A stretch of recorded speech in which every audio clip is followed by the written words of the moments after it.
disappointments, rejections, injustices, physical pain and illnesses.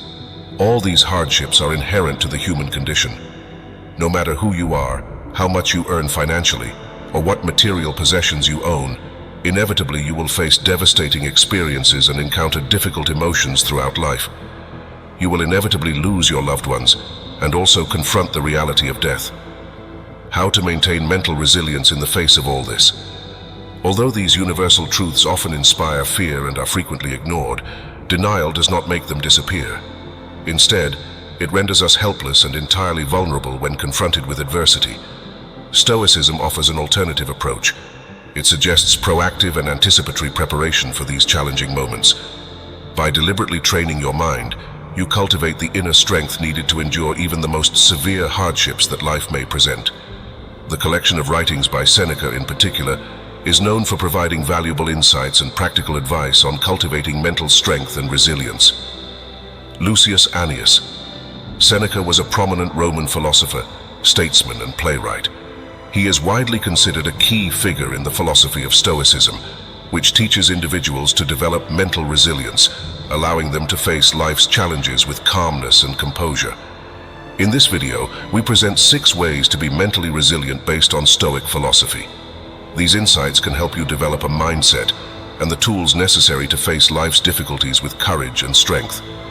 Now, before we delve into this incredible knowledge, don't forget to leave your like, subscribe to the channel if you haven't already, and activate notifications so you don't miss any knowledge. After all, it can change your life. Focus on one activity at a time. Seneca says, "To be everywhere is to be nowhere." Stoic philosophy emphasizes the importance of living in the present moment and the value of full attention. To be everywhere refers to the state of continually diverting the mind, preventing us from fully engaging and experiencing our current circumstances. This fragmented focus leads to a sense of detachment and inhibits genuine connection with the world. In today's world, where constant hustle is the norm and boundaries blur, people often force their minds to juggle multiple activities simultaneously. While this may be perceived as a false boost in efficiency and productivity, it often comes at the expense of inner happiness and mental well-being. Society tends to equate involvement in multiple projects with achievement and gratification, but we should not overlook the toll this takes on our mental exhaustion and potentially total burnout. Seneca instead suggests focusing on one task at a time to increase productivity and reduce interruptions. For example, when reading, Seneca would advise us to dedicate our full attention to the text before us. By immersing ourselves in the words on the page and eliminating distractions, we can extract deeper meaning, gain a profound understanding, and enjoy the pleasure that is the act of reading itself. This focused approach allows us to fully engage with the material, expanding our knowledge and enhancing our intellectual abilities. Similarly, in our daily lives, Seneca would encourage us to focus on the task at hand, whether at work, in studies, or in a conversation. Without scattering attention, broaden your knowledge and enhance your intellectual abilities. By devoting our full attention to each task, we can achieve greater quality, productivity, and fulfillment. This intentional focus enables us to avoid the pitfalls of multitasking and scattered attention, allowing for significant progress and excellence in our activities. Time management. Seneca placed great importance on time management. He believed that time is a precious resource, and how we use it determines the quality of our existence. Therefore, focusing on one task at a time is essential for effective time management. Seneca recognized that attempting to juggle multiple tasks simultaneously leads to inefficiency and lack of productivity. Imagine you have an hour to organize and tidy up your house before heading out for an appointment. Shortly after starting your tasks, you pause to respond to some messages on your phone, remember an important work email that urgently needs to be sent, and 2 calls you need to make. Additionally, you need to feed your dog.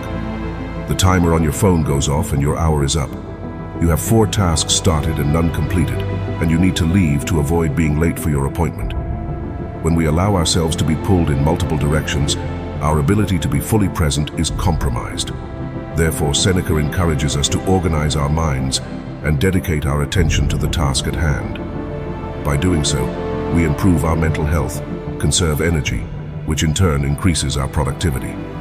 Focusing on one task at a time is a potential way to manage your time effectively.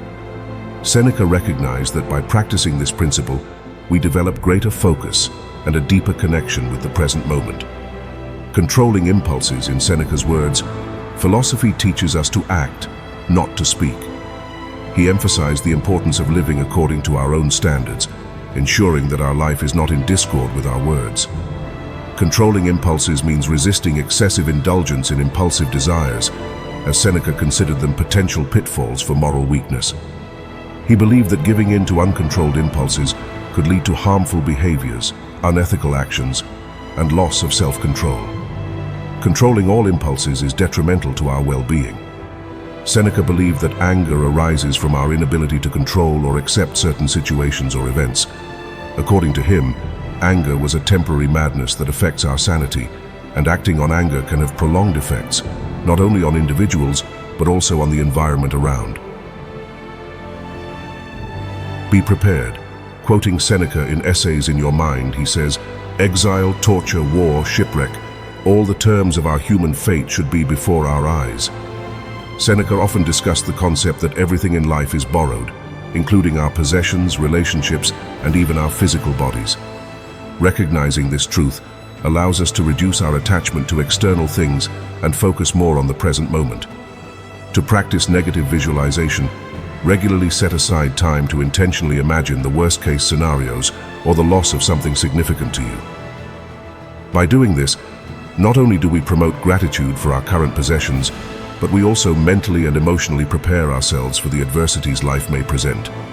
This practice fosters a mindset of preparedness and adaptability, reinforcing confidence in the face of life's uncertainties. Voluntarily embrace difficulties. Seneca once wrote, "Difficulties strengthen the mind, just as labor does the body." Despite his immense wealth in the Roman Empire, Seneca intentionally adopted a lifestyle reminiscent of poverty. He set aside a few days each month to wear simple clothes and consume minimal food. This practice was not motivated by financial need, but rather to temper his desire for material possessions and fleeting pleasures.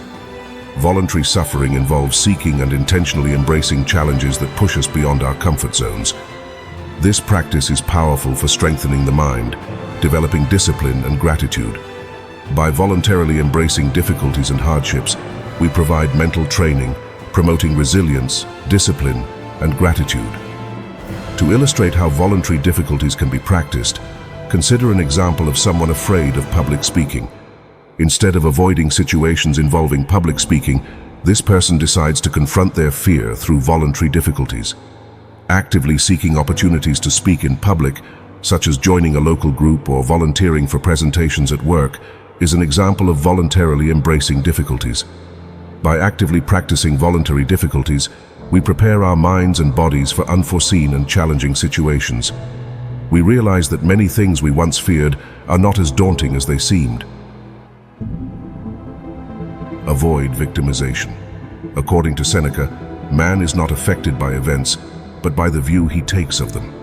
He emphasized the importance of the dichotomy of control and the concept of amor fati, to avoid falling into a victim mentality.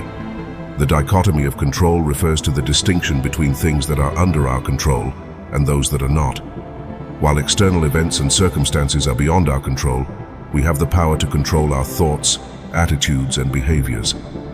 By understanding that the decisions of superiors or external events are beyond our control, we can redirect our focus to what we can control: our thoughts, attitudes, and actions. Instead of adopting a victim mentality, we can choose a more rational and empowered stance. Embracing the perspective of amor fati allows us to see situations as opportunities for personal growth, even when they seem challenging. Living in an era where social media wields significant influence makes it easy to adopt a victim mentality when comparing ourselves to fabricated representations of happiness and success.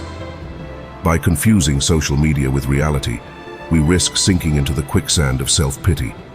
Seneca reminds us that our internal responses and attitudes are within our control, and by accepting and valuing every aspect of our destiny, we can discover strength and meaning even in the face of challenges.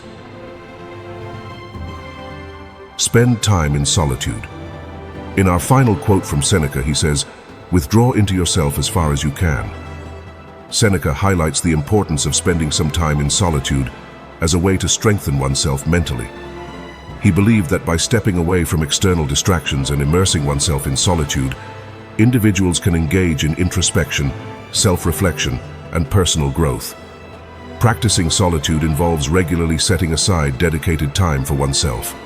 This can mean engaging in activities that promote introspection and self-reflection, such as writing in a journal or taking long walks in nature.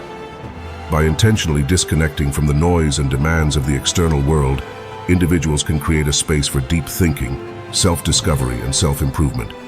Imagine a busy professional who spends most of their time in a hectic work environment. By consciously setting aside specific periods of solitude, such as evenings, this individual can create a quiet space for self-reflection. During this time, they can reflect on their values, goals, and areas of personal development.